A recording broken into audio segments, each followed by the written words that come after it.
What's poppin', y'all? Welcome back to another YouTube video. And today we're taking a look at another film review, and this is of Nexo Knights Season 1. And I'm just doing this as a quick video as I'm in between making my Ninjago walkthrough by each season and my turtle takeover as well. So whilst I'm trying to finish up on those two, I do want to also try and tackle every LEGO show going and why it failed and why Ninjago is beating it and still going. Because we've had Chima, Nexo Knights, Hidden Side, Monkey Kid, and now Dreams, each one being killed off after 1 or 2 seasons, and yet Ninjago has still been going for like 11 years now.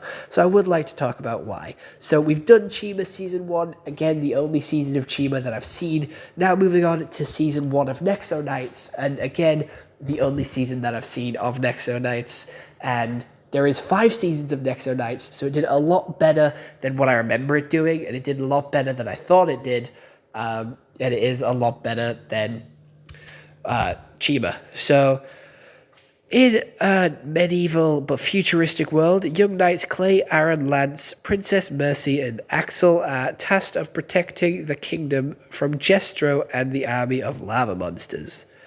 The evildoers are searching for magic books. With each one they acquire, they become more powerful, and Jestro uses his strength to gain more power. So, how this season really starts is Jestro is just a normal jester who finds a talking book, and because the jester doesn't feel good enough, the jester has a lot of doubts, worries, fear, disappointment in himself, not being able to be the best he can be, being overshadowed by these Nexo Knights. He finds this book, and the book feeds off his depression and off his sadness and fear, and makes him help him.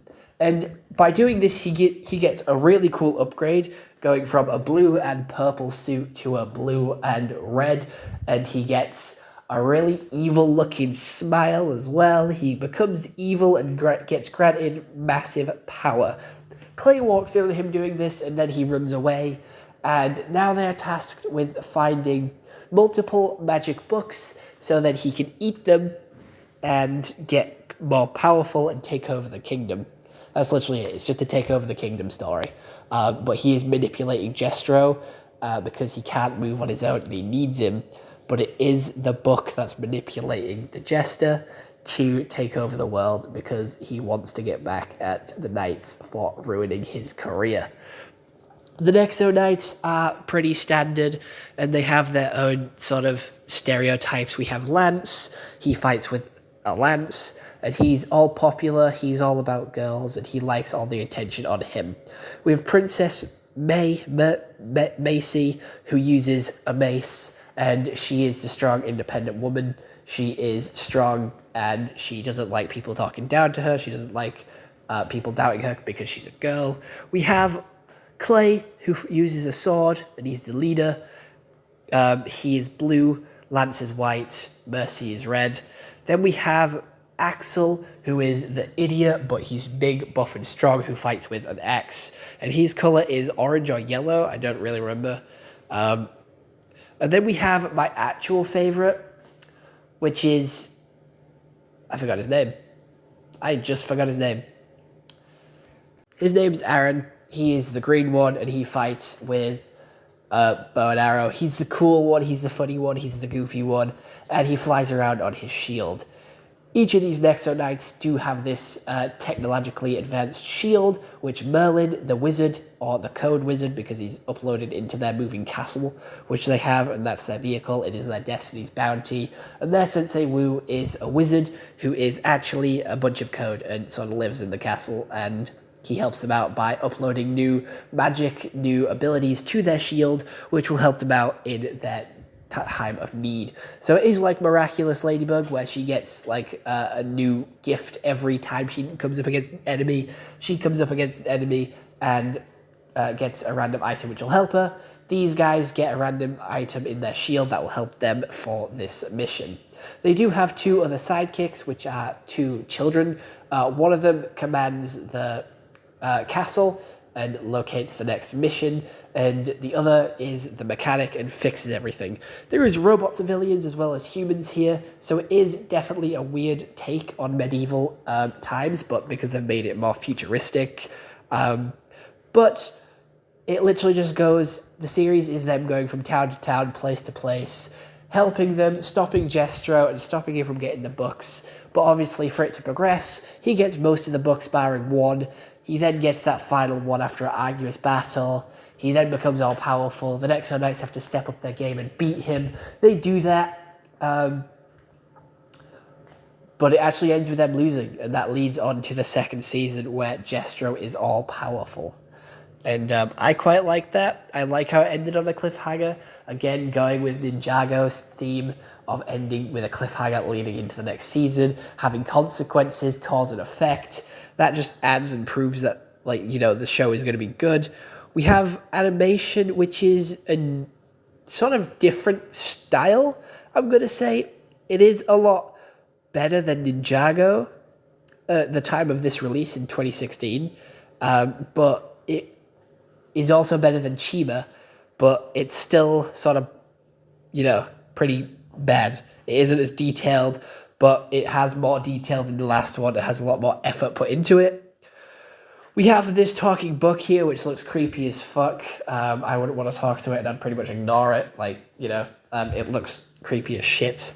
Jestro, he is pretty much doubting himself the entire time and doubting that if he should be doing this, should be doing a villain. He doesn't want to be the villain, but the book keeps feeding his sort of, like, anger towards the Nexo Knights, and he loses it, and he basically goes crazy with power, and he can summon these little lava monsters, which are these red creatures, and they're like the main villain that they have to fight against, go up against. There's big ones, there's little ones, there's medium ones, and I do believe when the Lego sets came out, they did make new molds for this, and again, they did try and implement an app with the Lego sets here and try and make you buy shield packs, which were really crap, and upload them onto your phone. That had nothing to do with the show. I'm just trying to give you the plot with the sets as well. But yeah, it ends with them losing, and I think that's pretty interesting for a first season, having them lose. They end up saving the town but losing the book, so they are still viewed as heroes, and they are still viewed as legends, but losing in the end, I think, is a pretty wild choice to keep it all interesting and entertained. But I don't think, you know, the heroes deserve being rooted for. Each character gets their own individual episodes and their own individual stories. Obviously, Clay, Lance, and Macy being the main three, they get more episodes than others, with Axel and Aaron having the lowest amount of sort of characters. I have had a couple of Nexo Knights sets, so if you do want to go check out those videos, they are on the channel, and you can just go check them out whenever you please. But please, you know, watch this video first. Go check it out afterwards. And they did have their own magazine collection, which is more than Chiba got. So, you know, there's that for them as well.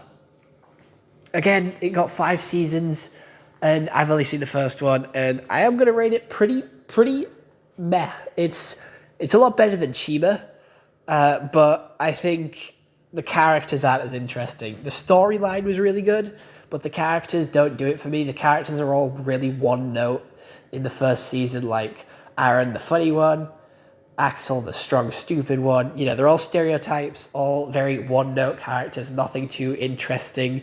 And the jokes don't really land. They try and be funny, try and have a couple of quips, and it just doesn't land. It doesn't hit as well as what Ninjago does. Also, I don't feel as invested in the characters. They don't really have emotion.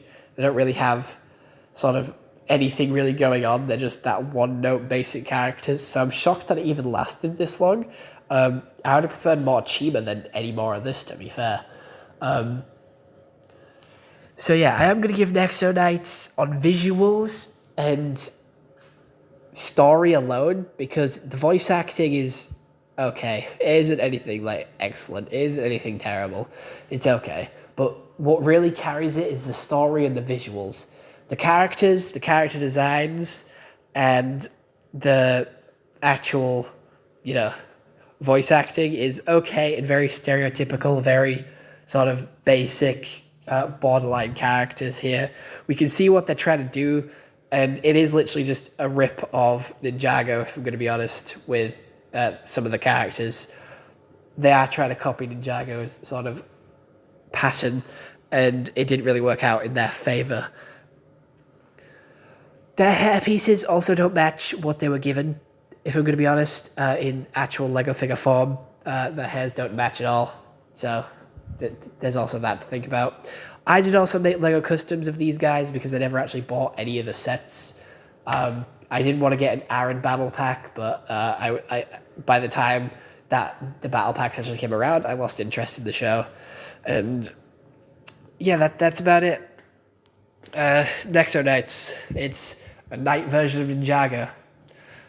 It's literally, instead of ninjas, it's knights. They're doing the exact same thing, trying to follow the exact same formula, putting in a villain, going back to the villain every time. But they did something Ninjago never did, and have a villain win at the end, which I got to give them props on that for. So I am going to give it a decent 5 out of 10. Again, it's no better or no worse than Chima. They both have their ups and they both have their downs. So I am going to slot them both at a solid 5 out of 10 each. I'm not going to watch any more of this show, so season 1 is my only, sort of deep dive into the show, only sort of taste of the show that I got. I'm not too interested in the rest of it. I watched up until season 1 and was like, yep, I've had enough of this. I'm not sticking with it. Ninjago got me hooked. This didn't. I watched season 1. That's enough for me. If it gets another one, good for that show. But Ninjago is where my loyalties lie. But don't bring my boy Monkey Kid into this, because goddamn, that is so much better than any of other these Lego shows. But other than that, I hope you enjoyed this YouTube video. I'll see you all next one. Have a nice day, and goodbye. If you do want me to, do any other film, show, anime, anything like that, do drop it in the comments below. I will get on it. I will add it to my watch list. And if there is a link tree in my bio, so definitely go check that out if you do want a little bit more Tyler Price in your life. But that's it from me, and we'll probably see Hidden Side next. I do believe that's the one that came after this. Could be wrong, though. All right, bye-bye.